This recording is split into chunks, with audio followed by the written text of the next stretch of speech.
Welcome back to the News Media. Now, ladies and gentlemen, the Speaker of the National Assembly, Moses Masika Wetangula, is in serious trouble after he leaked in public on how he personally takes some MPs to see President William Ruto at Statehouse, where each MP can receive up to 10 TSC appointment letters to give to teachers in their constituencies.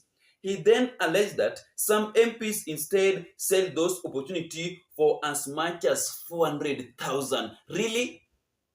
We elected these MPs in the last general election in 2022 to serve our interest, but they're busy serving the interest of the government alongside taking advantage of some opportunity that Kenyans can get under the government of William Ruto. Rais anachukua barua anapatia wabunge. Barua za TSC. Of course Sifuna apati, wanasema hizo barua ni za watu wa broad base. Upati? Awanipi bana. Wewe acha nikuambie hii story. Unajua ni kitu kigumu sana. Ndio kwa maana tukisema tunataka kurudisha taifa kwenye reli ya maadili. Ili kuwe kwamba TSC ni shirika ambalo linafaa kuwa na mfumo wa kujua nani ndio ana deserve kupata kazi na nani mwenye ha deserve kwa sababu ya time ambayo umespend outside after ku graduate. Sasa unakuta wamechukua barua wanapea wabunge. So unakuta huyo mbunge akienda nyumbani yeye ndiye anachagua mtu anapea. Unaweza kuta mtu amegraduate 2 years anapata. Wewe umekaa miaka 8 miaka 10 hujawahi pata. Kuna wabunge wetu wengine na wapeleka kwa rais, anawapatia kila mtu barua 10 za walimu, unasikia wameuza. Sasa kama mtu hajiwezi, wewe ni night nurse vile huyo mama alisema, na unamuuliza 1400 umpe barua ya walimu apatie mtoto yake, hiyo pesa atatoa. These MPs are the reason why Kenyans are facing different challenges under the leadership of President William Ruto, where it was high time for us that come 2027 general election, our main focus should remain on these 3 places while voting: presidential seat, Senate, and MP seat. We need to vote wisely, ladies and gentlemen. We need to elect MPs, senators, and president that can serve the interest of the citizen of this country of Kenya equally without favoring any Kenyan citizen. This morning I've just come across video ambayo Wetangula speaker anasema ati amepatia wabunge ati barua 10 na aenda kuuza. Nataka niulize bwana speaker, when you speak about these things, talk about specifically which MPs are you giving those letters? First of all, getting letters wherever they come from, whether KDF or whatever, is not a bad thing, because we work for our people. If I can get a letter today to take to Ruaraka, I would just be glad. They would be happy. They would vote me in. So if you thought that had a negative connotation, please disabuse it right now. If it worked that somebody gave me a letter on the road and I take to Ruaraka, my people would be so glad. In fact, I'm looking for those letters. I want to know where they are. Right now, I am told that TSC is recruiting. I am still looking for those letters. I want to know where they are, and so that I can take them to Ruaraka. As to whether Speaker Wetangula went out there and said what he said, we will wait for him on the floor to tell us where those letters are. If he is holding them in his office, we will break that door to get those letters. Yeah. If we are selling them, we are not cheap people, bwana. Please, we are not cheap people to sell. I'm making a point here because they always talk about it in social media, and they think that MPs have been disabused, and they are. We are strong. We are founded as professionals. He's a doctor, yes. You will come in. Yeah, this is a distinguished medical doctor for 40 years. I have practiced for 35 years. This one has practiced for 30 years. This is a business Mongol. HR expert. Yeah, so don't think that we sell letters for and a teacher here. A teacher of 7 years. We don't need a letter to sell for 40,000. That is very cheap. Right now, MPs that we elected are busy taking advantage of some opportunity that Kenyans can get under the leadership of William Samoei. Why is selling those TSC letters? Something. Members of Parliament have been receiving teachers' employment forms and selling them to desperate Kenyans seeking teaching jobs at a whopping 400,000 shillings. This is according to National Assembly Speaker Moses Wetangula, who disclosed that the MPs do so after receiving the letters from Statehouse. NTV senior reporter Duncan Khaemba now reports on the teaching jobs for sale scandal that has irked qualified teachers who are yet to secure jobs with the government. Yet again, another high-ranking member in government has openly confessed how those in authority continue to blatantly contravene the law for political expediency. Kuna wabunge wetu wengine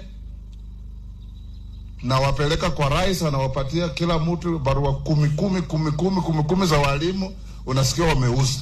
The Speaker of the National Assembly went ahead and revealed how corruption is at the center of teachers' recruitment, with lawmakers leading in extortion, swindling the poor with executive impunity once they lay their hands on the TSC employment forms.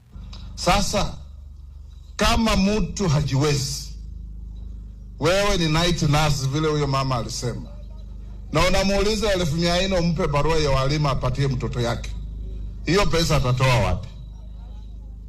That is immoral na hatuwezi kukubali uongozi kama huo. Wetangula's revelation confirming what President William Ruto himself said when he met a Korino faithful at Statehouse, Nairobi. Vile nilitoa nafasi kwa watoto wa Korino waajiriwe kama walimu, mimi nimefurahi sana.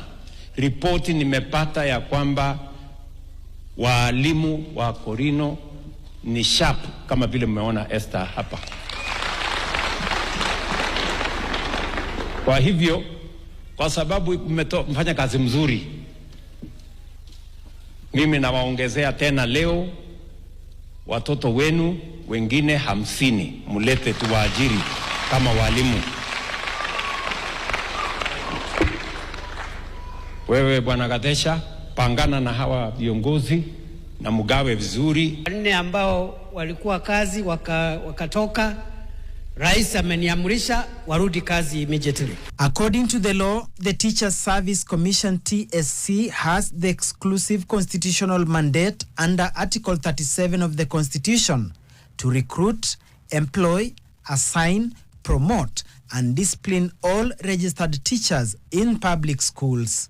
TSC is among the independent commissions. It is at an alarming rate. The Teachers Service Commission, to some level, has abdicated its role and co-function of employment of teachers. Never in the history of Teachers Service Commission that we saw what is happening now. TSC should be ready to work and operate within its mandate. What has been happening is a shock. A section of Kenyans have expressed their disappointment following Speaker Wetangula's bold admission of how politicians are the ones dishing out employment forms selectively and at a huge fee. In April 2025, former Cabinet Secretary Moses Kuria appeared to condemn the same when he stated, and I quote, "There are several great ideas in how to best destroy a nation. But the most glittering of recent times is politicians parading teachers' employment forms in public rallies and funerals. We have sunk this law sadly." End of quote. We must be fair and human. The idea of picking on a teacher who completed college in 2023 and leaving out one who completed teacher training college in 2010 leaves more questions than answers. Over 44,000 junior school teachers have been awaiting employment on permanent and pensionable terms as directed by the courts, after TSC appealed for patience as it pursues budgetary provisions. From Speaker Moses Wetangula's admission, what stands out is that only members of parliament allied to the government seem to be benefiting from the Statehouse generosity before they make a kill of 400,000 per employment opportunity, while those in opposition lick their political wounds. Duncan Hemba, NTV. Things are now getting more terrible. Some MPs are now demanding that Wetangula should name those MPs that he took to State House to receive those 10 TSC letters. Let Wetangula be accountable on this matter, because this one is a serious matter. How can those MPs take advantage on opportunity that Kenyans should be getting under the government of William Samoei Ruto? And before we proceed, please ensure that you like the video. When you like the video, you automatically show us your support on what I'm doing on this platform. Can we watch this video together, my great viewers? So that is what is happening behind Moses Wetangula and some MPs that he normally take to the State House to go and receive some TSC appointment letters to give to teachers in their constituencies. It is a bad habit. That is not how a country should be run. But the president is silent on this matter. When Ruto was campaigning in 2022, he promised Kenyans on how if he can get opportunity to lead this country of Kenya, hakutakuwa na corruption. That is a corruption. And Ruto cannot speak on this matter because Ruto knows better that how our MPs can turn against him. They are doing a business. This statement from Wetangula have now wake up Kenyans' mind that kuna biashara ambayo inafanyika pale State House. And that is the reason why we can't have free education. That is why we can't have free medicine. That is why SHA is not stable. Kuna biashara ambayo inafanyika pale State House. Besides that one, some MPs since challenged him to provide evidence, while TSC has rejected the idea that its recruitment authority is being exercised through MPs. Some of the MPs are now demanding evidence from Wetangula. But truth to be told, there is a dirty business that is happening secretly at State House. Kuna biashara ambayo inaendelea pale State House between MPs and William Samoei Ruto, between senators and William Samoei Ruto. And that is why come 2027 election, when you are voting, vote wisely. Don't vote for a member of parliament because of handout. Don't vote for a member of parliament because of sympathy. Let's stop this issue of recycling bad leaders to the office. Then later on, we start complaining. Tuache hiyo ujinga. Tuache hiyo ujinga. We are happy with that statement from Wetangula for exposing what is actually happening between some MPs and William Samoei Ruto. Hawa watu wako kwa biashara, and that is the reason why they can't fight for us. They are busy fighting for what can make them rich, what can make the president feel good, feel comfortable. Apana, we are seriously heading on a wrong direction as the citizen of this country of Kenya. Back to politics. As we speak right now, Gachagua is being expected, maybe before 2027 election, to visit Nyanza region.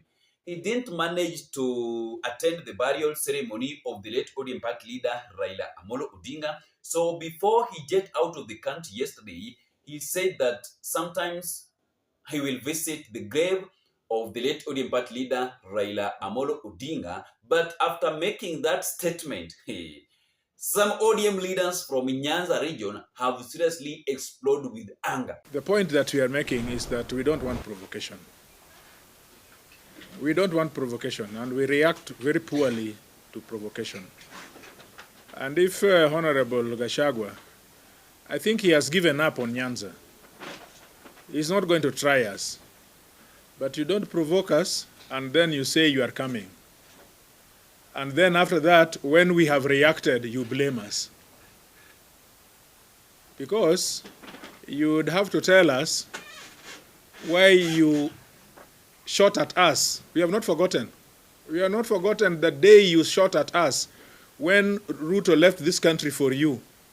Just in a minute of rage, one single day, you wanted to kill Raila Amolo Odinga. You have not told us that. That cannot be washed away by just saying that it was mambo ya siasa.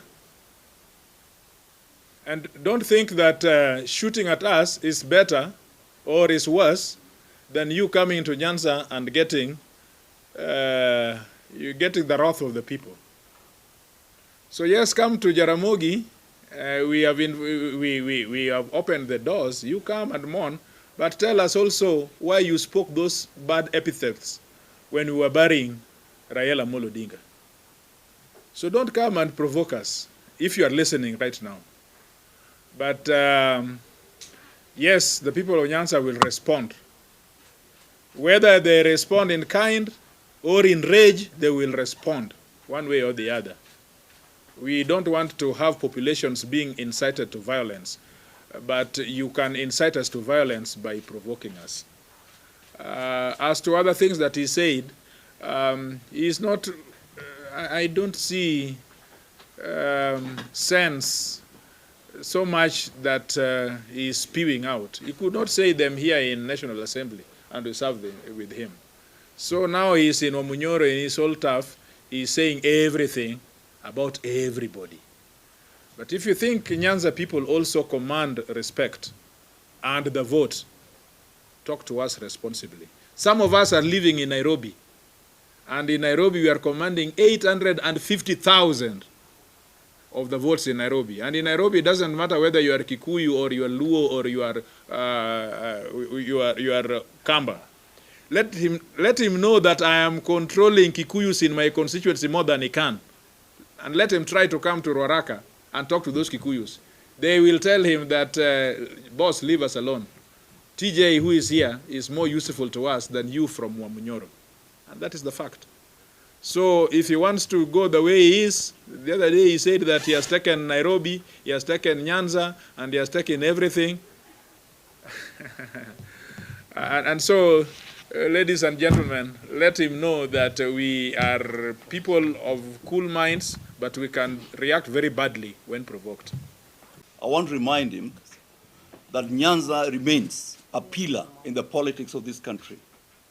Nyanza has always helped communities in this country to ascend to power. I want to remind him, the late Jaramogi Odinga declared that without Kenyatta freedom, Kenya would not move forward. And he made Kenyatta the first president of the Republic of Kenya. Number two, the late Raila Amolo Odinga declared Kibaki Tosha. And he made people from central Kenya occupy presidency for the second time. I want to confirm, this time, the pillars of this nation coming from Nyanza are going to make President William Samoei Ruto to do a second term as the president of this republic. And Gachagua should remember that he's impeached. He cannot vie for any presidency. He belongs to the quadrium of the likes of Sonko, the likes of Waititu, who in law are not allowed to vie. So he should stop wasting the time for Kenyans. If he has anything to offer, I ask him to offer it in Nyeri, if he has anything to offer for the country. Because you cannot be talking every day, disparaging each community. He disparaged the other day Joho from Coast. He disparaged the Minister for Health from Northeastern. And I want to ask my brothers and sisters from Central Kenya, if there's anybody going to spoil their unity and their participation in the politics of this country, is Wamunyoro. They should know they belong to a nation called Kenya. And no one person. That they don't want to see Gachagua in a Nyanza region. Because Gachagua is being expected there with James Orengos, governor of Siaya County, Babu Owino, Embakasi East, member of parliament, Edwin Sifuna, the senator of Nairobi County. But the leaders within the Nyanza region, wamekataa hiyo maneno. They don't want Gachagua to visit the grave of Raila Amolo Odinga because of what Gachagua said when he was in the office. But politics is not all about enmity. Politics is all about differences. It's all about speaking what is on my mind. I don't know why these people are now taking this matter so personal. Okay, it is true that Gachagua said that some critical things when he was the deputy president of this country of Kenya. But you need to understand that maybe sometimes he was being used. Hayo yalishapita, tugange yajayo. Yaliyopita sio ndwele, tugange yajayo. Why don't you make any politician to have a free communication all over the country, on the ground? Why don't you allow Rigathi Gachagua to visit Nyanza region? Why do you want to block him? Yale yalishapita. We don't need to go back to things that zimeshapita. We need to move on. We don't need to be going back to what have already passed. So this issue of blocking Gachagua from going to Nyanza is not good. What about if one day nyinyi mtakuwa mnataka kuenda Mount Kenya region? Na yeye pia akisema wataki wajaluo Mount Kenya region, hakuna venye mtaenda, which is true. Because maybe one time Luos will want to be in the government, we will want to campaign, we want to occupy bigger offices. How will you go to campaign in the Mount Kenya region that is also having bigger votes? How will you go there? So that is what is happening right now. Rigathi Gachagua is expected to visit Nyanza region, but something bad can happen. The way ODM MPs, especially from Nyanza region, are speaking on that matter, something bad can seriously happen to Rigathi Gachagua after visiting the grave of the late ODM party leader Raila Amolo Odinga. So that is what I prepared for you. So if you have ears, you can hear. If you have eyes, you can see. Come 2027, be very wise while voting. Don't just vote because of sympathy or because someone is having handout. The reason why we are suffering across the country of Kenya under the leadership of William Samoei Ruto is because of handout and sympathy voting. Subscribe, comment, like, share the video, and don't forget to turn on notification bell for more updates daily. Asanteni sana na Mungu azidi kuwabariki nyinyi wapenzi watazamaji wa Daniz Media. Remember to subscribe, comment, share, then don't forget to turn on notification bell for more updates daily. Tukutane kwa video itakayofuata wapenzi watazamaji wa Daniz Media. Bye bye.